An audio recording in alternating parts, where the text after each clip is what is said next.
This is my 1960 Watkins Rapier 22. This was given to me when I was about 9 in 1970, and I've just had it fully resprayed by a car body repair guy who's done a fantastic job. It's actually pillar box red. I think this lighting makes it look a bit orange, but it is the colour of a pillar box. It's the original colour that it was, and the finish is just superb.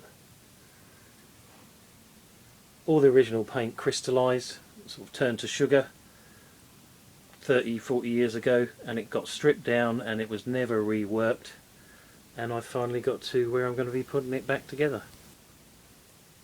These are all the component parts. This is the scratch plate, and I've got a brand new logo which I bought off the internet. I've also got a headstock logo that I also bought off the internet, and these are the original component parts. There's the original loom, all the electrics, the pickups, the screws, the straps, the strap pins, and the Watkins patent whammy bar. Now the whammy bar here isn't the original one. I lost that when I was a child, but that's as close as I can get. The only thing I've had to replace is the machine heads, because the original ones were just dreadful and they could not be saved. In order to put it back together, I've marked up the pickups in their orientation, and I've also found a diagram on the Watkins website that shows me exactly how this went together, because it's now 3 years ago that I took it apart. One of the things I did many years ago was I drilled a hole through there. That's the well for the whammy bar plate, and that goes through into this side so that I could pass an earth wire in and earth the whole system. Otherwise it buzzes like hell. The paintwork is really amazing, and he's actually gone and pricked out all the screw holes, which I didn't really expect him to do. Again, this looks quite orange under this light, but it is pillar box or Ferrari red. I've refretted it. These are stainless frets. This has the early domino type of fret markers on it, and I still have the original nut, which is made out of plastic and is set up for very wide heavy gauge. One of the things that has happened is just there is actually a serial number which is 1279, and the thick paint has completely covered it, but I have photographs of it from before when it was stripped, and they're always marked just there. So in order to put it back together, I have to load the plate, and I have to put the whammy bar and the bridge back on, obviously the machine heads, and then it will be good to go. I've reloaded the scratch plate and put all the original hardware back on. There's a couple of things that I noticed, that this little screw is not the same as this little screw, but it has been like that ever since I've had the guitar, so that must have been a very early change. None of these have washers, and modern washers don't fit. They're very slightly a different size.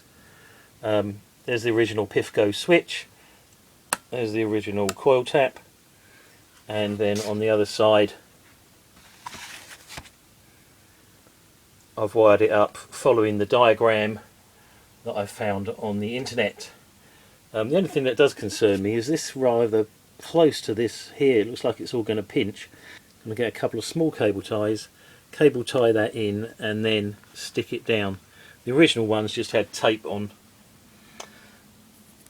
One of the problems I've had is this has got broken over the years, God knows how long ago, and what's happened is the little keeper has fallen out, and the grub screw, the reason it's got broken is they've broken the end of the grub screw and then try to muller it to get it out, so I need to remake the end of that grub screw. Fortunately it's long enough to be able to do that. I've just put the grub screw in its little metal keeper, so I've got something to hold on to while I grind the end off, and then I'm going to cut a new slot with the Dremel. So that's cable tied together with a little piece of insulation tape with a pull tag if you have to take it off, and then that's cable tied together there, keeping it well away from that mounting hole. And now it should be ready to go back on the guitar. Before I put the faceplate back on, I've just wound on this earth wire, and the earth wire goes from these earth wires that are permanently soldered, and it goes then through that little hole and joins onto the spring plate that's part of the whammy bar. If you don't do that, these guitars feed like hell. It's a really good idea to have a very long wire, otherwise when you try to fit it, there's a good chance of you scratching your beautiful paintwork if it's too short. I've just located all the faceplate screws just to make sure it's all correctly located before I do them up with an electric screwdriver.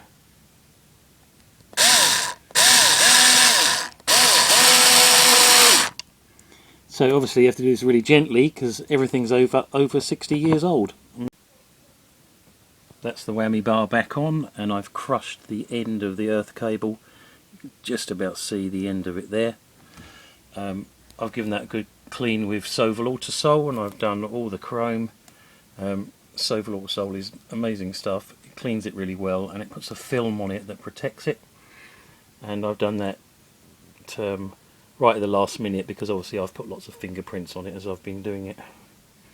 So the next thing now is to put in the machine heads. There's no point in putting the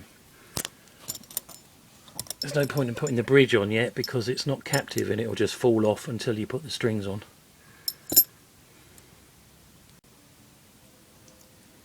Because these aren't the original machine heads, and because the headstock is actually quite thin, I've had to double up the shims on these nice tulip fasteners, and then they fit fine.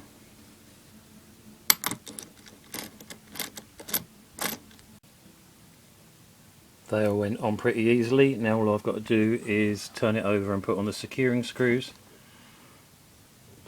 and they go in there to stop these rotating. When you do that, you need to make sure you've lined these all up perfectly square, otherwise it will look wrong later on. Getting near the end now, I'm just going to put the strap pins in, and then it needs to be strung. Before I put the strings back on, I'm just going to put some rosewood treatment on here, so a lovely bit of lemon oil, and just make it lovely and fresh. You can see all the wear marks from the 60 years of use it's had, but it is actually very clean. So I'll give the neck a quick going over with some very fine grit and some lemon oil, and now it's looking almost like brand new. Bear in mind I did refret it, because the others were really badly corroded and were popping out here and there. There's one missing, I think. Just going to restring it now. There's the two-part bridge, and you have to put it on the right way round. You can see it's got a camber there and a bigger notch, obviously for the larger E. And when restringing, I find it's easier that if you use the whammy bar, you can push that down, and it's easier to get the strings through. And I'm going to put something, piece of card or something on there to make sure I don't scratch the paint. Most people know how to restring, so I'm not going to bother to film that. There is something to bear in mind when you're stringing up an old guitar like this. This is the E string, and that's now holding the bridge on. But this guitar has a 0 fret, so you have to make sure that the string is dropping downwards, which means that you need to get the string to the bottom of the bobbin, otherwise you won't get a good finishing sound, because it's not enough under tension on this part of it. Here's a tiny point of interest. The bridge has been re-grooved here, because if it's in its original groove, which is there, the string is too close to the edge of the fretboard. So sometime in the past someone's refretted, done that to put that there to make it damn near perfect. Tune it up and see what it sounds like.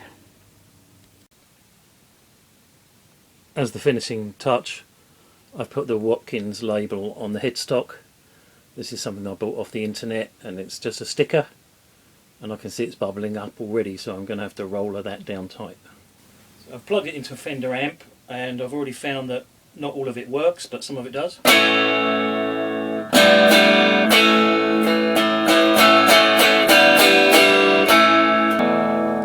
if I do this, it makes no difference, and then it's like it's only got one pickup. The next job will be sorting out the electrics.